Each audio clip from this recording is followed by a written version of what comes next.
Once upon a time, deep in the heart of the Carlithian forest, there lived a wayward witch named Moria. She wasn't just any witch. Moria was feared by many but understood by few.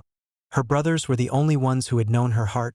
One of them, Daniel Ord, had passed away years ago, leaving behind a strange and unused white carriage that he gifted to her before his death. Moria, having always preferred her trusty broom, had never once considered using the gift, and after his death, it simply gathered dust in the forgotten corners of her garden. One cool autumn evening, while she prepared her latest potion, she needed a few ingredients for a spell. She searched for her broom, but it wasn't to be found. Panic surged through her as she relied on her broom to sneak past the villagers and avoid suspicion. With no time to lose and no pumpkin seeds to trade for materials on Hushu, she called upon her loyal companion, Daniel Thorne, a sleek, intelligent, and sarcastic black cat. "Go fetch the carriage," she ordered Daniel Thorne. "I can't be seen in the village without a means of travel." Daniel Thorne, as resourceful as ever, slunk off into the night. Hours later, he returned with grim news. "The carriage is unusable," he said, his voice soft but clear. "Not even your black magic or pumpkin seeds can fix it." Moria let out a frustrated sigh. She couldn't cast a quick brew because she would need 3 cat hairs again, and Daniel Thorne was still bald from her last attempts at brewing a quick fix potion, and she couldn't go purchase any because her broom was lost. So she said, "Then I'll have to go myself and gather the cat hairs from the head of a black cat to cast my potion and repair the carriage. I cannot be seen as I am, not without raising suspicion, and suspicion will scare the villagers." "Eat some of your pumpkin seeds.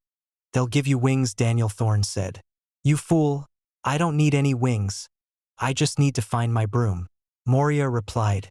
"And your mind?" the cat muttered under his breath.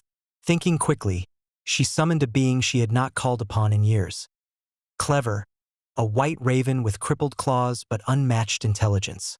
Though crippled, Clever was known for solving problems that even her magic couldn't. Yet, Clever was difficult to manage, and she knew she would have to be cautious because he didn't take her sarcasm. As the white crow fluttered into her cottage, his sharp eyes gleaming with mischief, Moria snapped, "Fix my carriage." Clever replied, "Excuse me, I have no time for your games." Clever cocked his head to the side, his crippled claws gripping the windowsill as he gazed at the witch. "What spell will you use?" he asked in a tone dripping with sarcasm.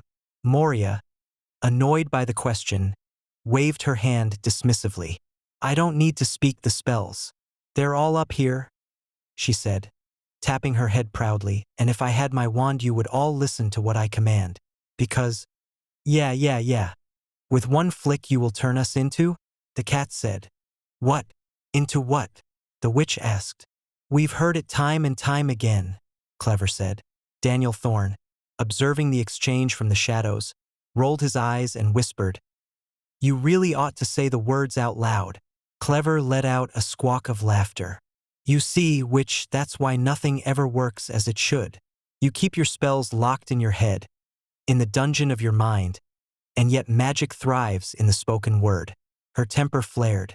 "Are you telling me what to do, Clever? I have magic older than this forest. I don't need your advice. By the way, last time I tried to speak a spell it turned my hair gold like the sunrise.